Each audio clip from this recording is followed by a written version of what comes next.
What's up, YouTube? It's Devious RC coming to you from the... Dad, I'm hungry. Really? Get a job. What's going on, YouTube? Devious RC is back. And today we're going to take a look at my Viper. And I wanted to just give you guys an inside look of what I have set up in case you guys want to do this to your car. Before we get to that, a real quick message from my sponsor. Take a look. Well, I'm tired as hell and I'm ready to get this day started, but damn, I need something. Oh, thank you, Tool Buddy Hand. Eye Candy Energy. Let's check this out.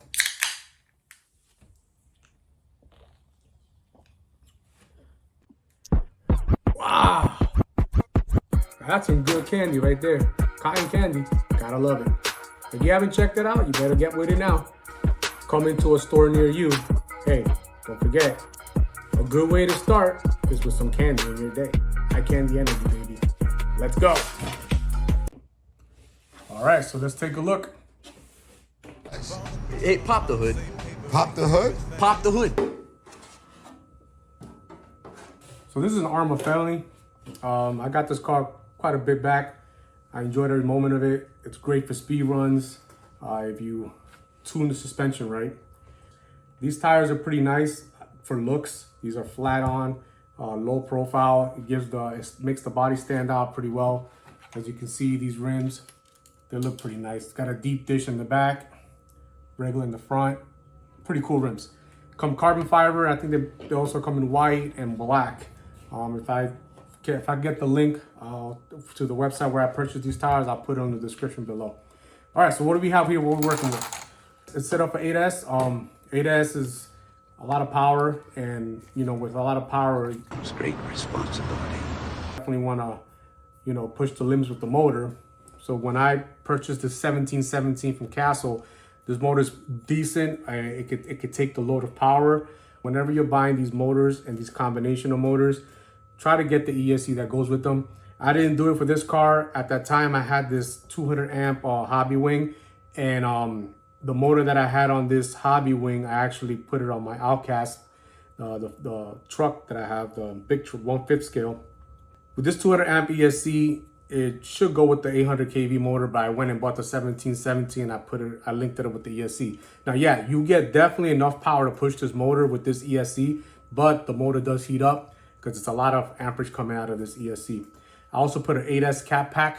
So this cap pack, it's kind of like having a little mini supercharger. What it does is, stores energy in the capacitors, and then when you're pulling the trigger and trying to go that quick quarter mile and trying to get that 100+ mile an hour run, it sucks the juice out of here to kind of give the ESC enough power to push that motor and not cause any voltage cutoff. So what I've been using on this car are these 4S packs. These are the CNHLs, 6200 milliamps. Right now I haven't done any speed runs because my other pack went bad. One of the cells is not charging, so I can't use it anymore. And but with two of these batteries, you're definitely gonna get that power you want. I've been running it right now with this 2 3S's, and that's 6S power. And that's pretty much enough for me right now when I'm doing those FPV runs, because it's just kind of me just go around the neighborhood, enjoy the ride. I'm not trying to push the limits to this. When you set up this for FPV mode, I wouldn't use it for speed runs because, if you lose control, you crash at that kind of velocity, no matter how you set that camera in there, you're going to end up breaking the camera. And then guess what? There goes a lot of money in your camera. So I just, just to enjoy the ride, go around and just, mess around, on the sidewalk, on the street or whatever. That's what I would just use 2 3S packs. So what did I do to get this camera going? All right. So the first thing I did was just like how I did with my RC Heli. I had to customize the base. I created this. So this is my base for my camera. Like I explained on my Heli videos, you can get these wood planks. They're pretty cheap on any craft store, or you can get them online on Amazon. So basically to get these done, it's pretty simple. Make sure you use a good, super glue. So the wood planks come in sheets like this.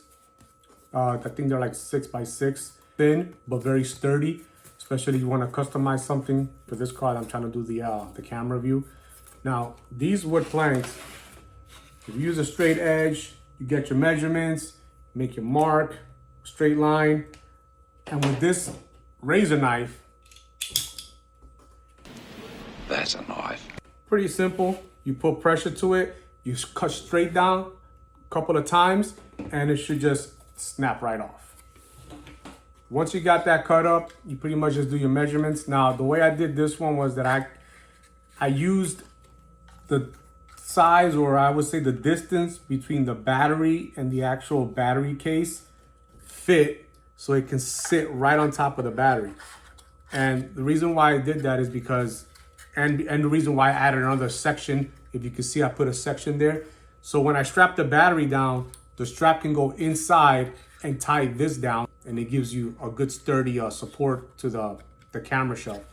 And then obviously a little Velcro I put in there, and that goes right on top of the battery with another piece of Velcro that I put on the battery. And when you tighten that down, it sits sturdy. It uses the base of the battery tray to also keep it flat and even surface.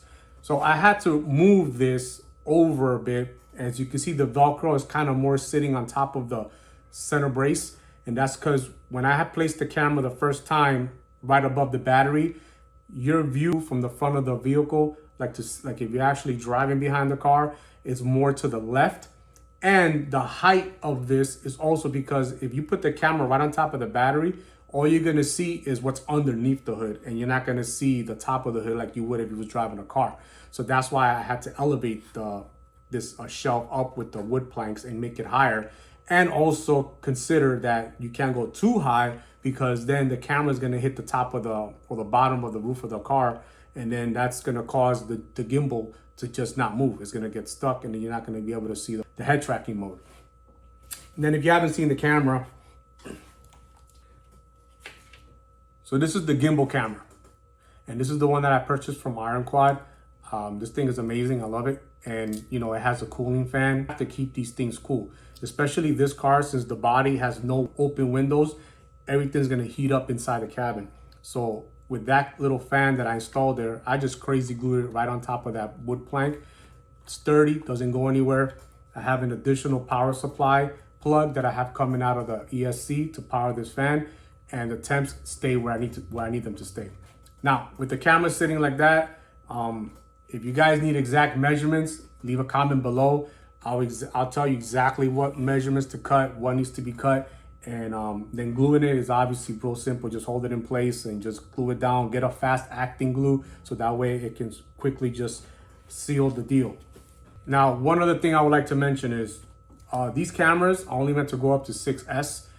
If I wanted to, I could get a splitter off the 6S that I'm pushing to the ESC and power the camera, but I didn't want the batteries to, you know, basically lose power because of the power that the camera's taking, especially if I want to boost my milliwatts for the VTX. So what I did is I bought this FPV battery for drones, and it's a 1550 milliamp battery, 100C, and it sits right there in the back. It's small enough. You can get something smaller than this. It doesn't have to be this big. And this is actually a 4S, and it sits right there in that trunk bay of the car. Doesn't move. If you want to seal with Velcro, or you want to put a tie wrap, I haven't put anything on it, and I've been driving the car around at, you know, a decent amount of speed, and the battery does not move. Then I have this connector here. It's a XT60 connector with the JST that takes the power from the battery to power up my camera with a JST connector. So that's pretty much my setup. I will hopefully, when I get everything set up and done, when I do the swap and change this motor mount, I'll probably do a video of that just to show you how it comes out. And I'm thinking about also replacing this ESC with the XLX2 that goes with this motor, and it's gonna be a lot better. And probably put this ESC on my truck, where the 800 kV Hobby Wing motor that I have on it, installed on it right now. Unfortunately, I didn't have a chance to do a speed run with the 8S packs that I had. I wanted to before I started doing all these visual customs on it. And I tried to bash this around with these rims that I bought. Not a good idea. Don't do it. The foams inside of these came out. The wheels opened up. I had to re-glue them and everything. So like I told you guys before, these rims are just for show.